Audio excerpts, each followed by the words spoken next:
Before developing the functionality for watching the features, I would love to set up email confirmation. First and foremost, we'll set the role not confirmed to each and every new user. We're creating the new scenario, adding the Edit Objects tab, and there we're editing role. And since that field is an object, comma-separated roles, we are using the function concat,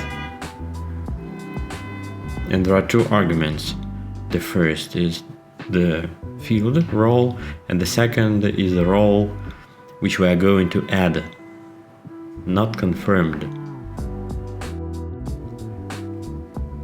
Alright, publish this scenario and run.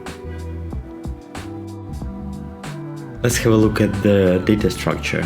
App users, there are two objects, and I can manually throw each of those two objects to the scenario by copying the ID and adding to debug section. Here they are, and it worked out. The role not confirmed was added to the user. Now let's create the new page, watch features,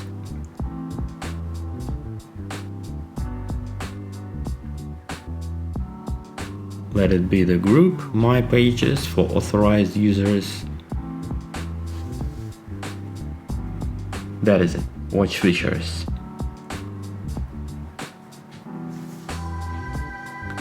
And this section on this page should contain 3 containers, and I would love to set them vertically. That would be a container, a section for users who did not confirm their email addresses. We are setting the condition on the role not confirmed. Only the users with such a role will see that section.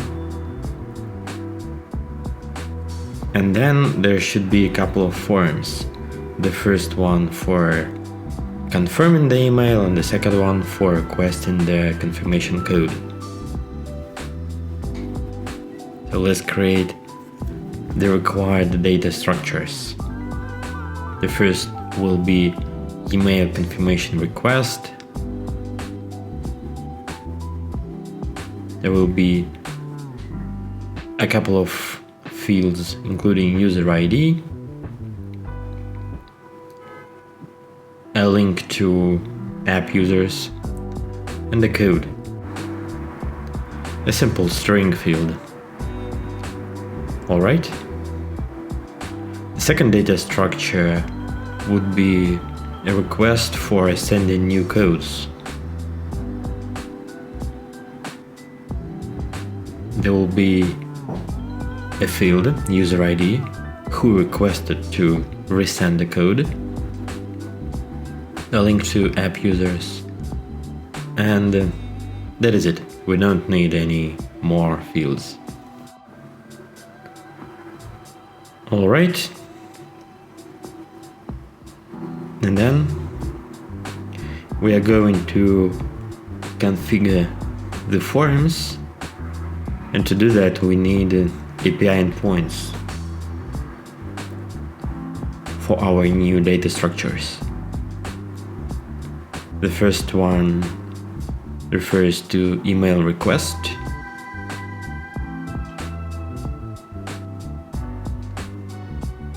Let's describe their endpoint, give it a name. Then security layer contains their one condition on the user ID, user session, and there will be 2 fields available for writing. Next, second API endpoint for requesting the code, new code.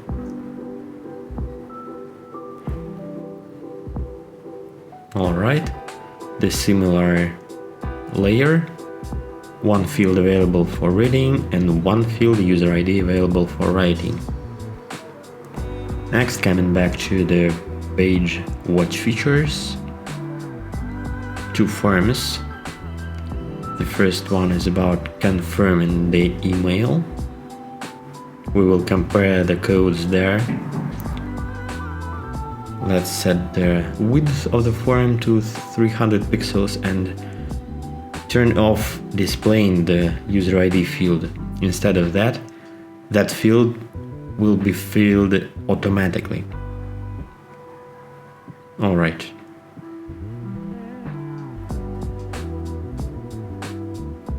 Let's have a try. And looking at the data structure, that is it, the object, and automatically fill the user ID. Let's delete that example. The second form is connected with the second endpoint. That is the feature for resending the code. We don't need any fields, only one.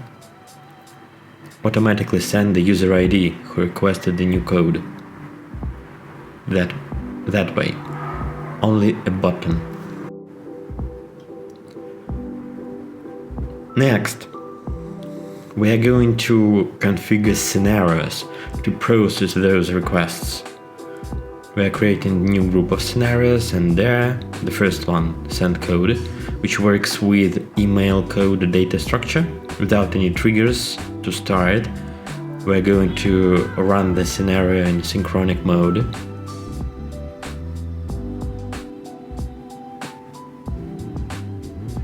Ensure there should be a code on the user object.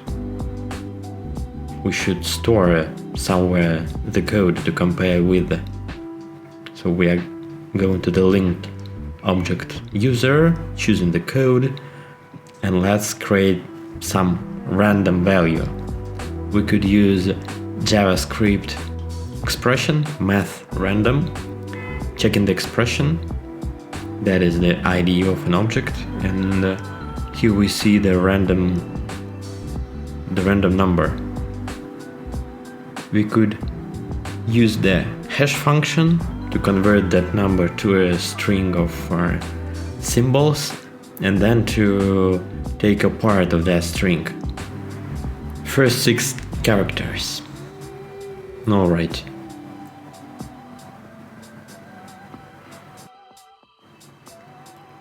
Alright, let's have a try. And I want to see the message that the code to a certain email has been sent.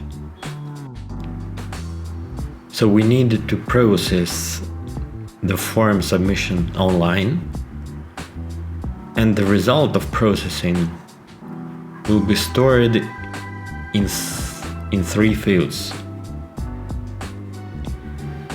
Whether it's success, type of boolean, then result title and result text type of strings. Alright, and then on the second step we will fill those result fields. And of course, commenting is necessary for scenario readability. Don't forget, we could use HTML tags in the comments. Alright, and here we are editing 3 fields. The result is always success. I can't imagine their case when we fail. The code has been sent, and the text will include the email where we've sent the code. That is the user ID. Alright? The code has been sent.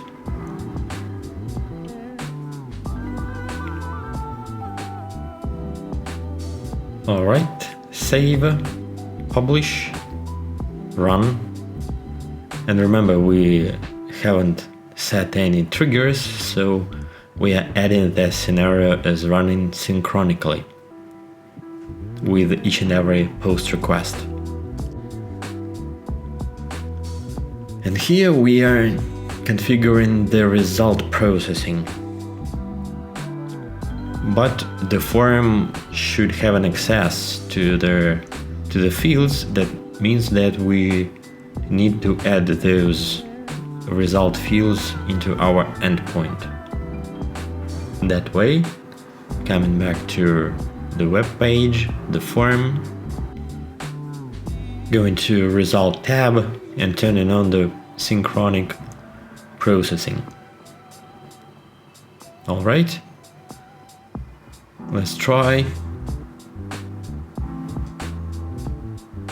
Okay, but of course we actually need to send an email, so let us add the third step in the scenario. We are choosing the header, we are filling the text and choosing email, the user ID.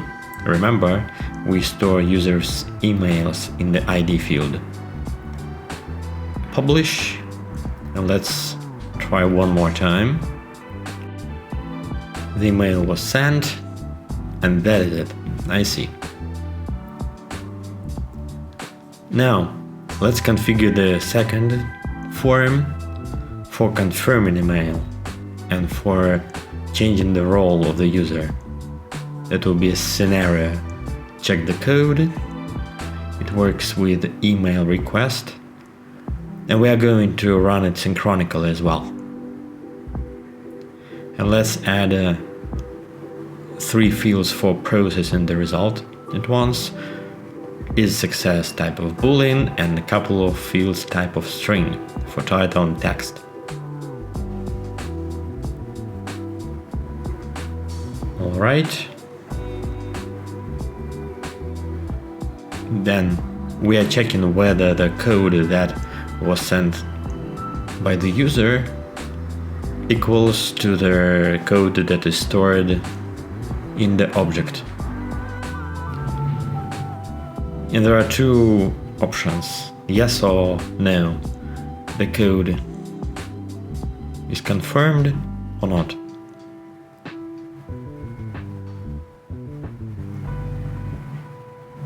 Two steps editing the object. The first one, set the field is success to true, then title success and the text that the email has been confirmed.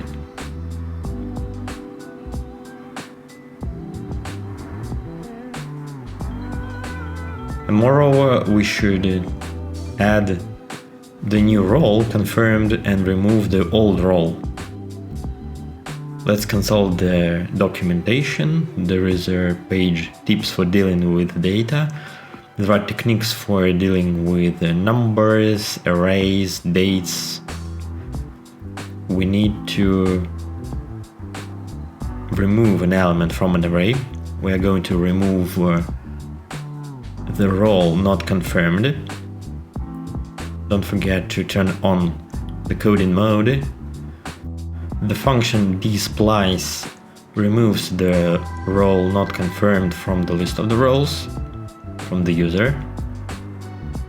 Alright.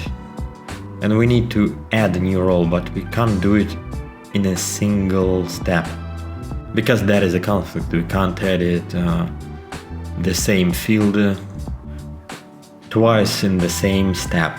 So we need the chain of 2 steps. Here we adding the role confirmed to user role, to user field role, confirmed. Alright. And the second option, when the code does not match, is success is false, title fail, and the text that code is not correct. Alright. Publish and run. And let's add the scenarios running in synchronic mode to the endpoint. And of course, those 3 fields should be available for reading. And then the final step of configuring the form, we are going to Result tab, choosing the fields, and let's check. So we are going to the web page, we are copy pasting the code, submitting. Alright, correct. And see, the section disappeared. So let's add one more section, and the condition includes confirmed role. Let's throw the cards there. Correct?